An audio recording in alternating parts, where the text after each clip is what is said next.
Right? NPM is talking about value-free technical administration, efficient, rational, technology-based, all this. Right? Or use of techniques, if not technology. Right? Then say bureaucracy. Bureaucracy, Weberian model is neutral but authoritative. Right? This is neutral but technical. Right? Market, business type model. Then PACE is normative, it is value-based, but it is idealistic. Okay, democratic governance, citizens first, right? Citizen-centric administration, ethical and moral administration, ये सारी बातें करता है. So see, none of them are complete enough to deal with the problems of society. ठीक है? अब society क्या है? That works on pluralist principle. So society is dominated by pluralism.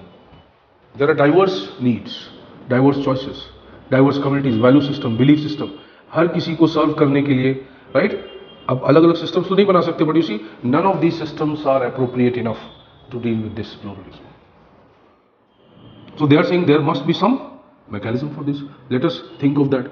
So they realize, or these scholars, they come with the idea that whatever happens, the center of administration, right, the key actor in governance, right, is state. They are like Blacksburg Manifesto. So they are saying the key actor in governance will always be state. We cannot rule that out. All these theoretical developments are just variations on the traditional government system. None of them are discarding the role of government. They are only transforming the role of government. So they come with this idea. So they propose that, okay, what we can do in globalization, right? Technology today is dominant.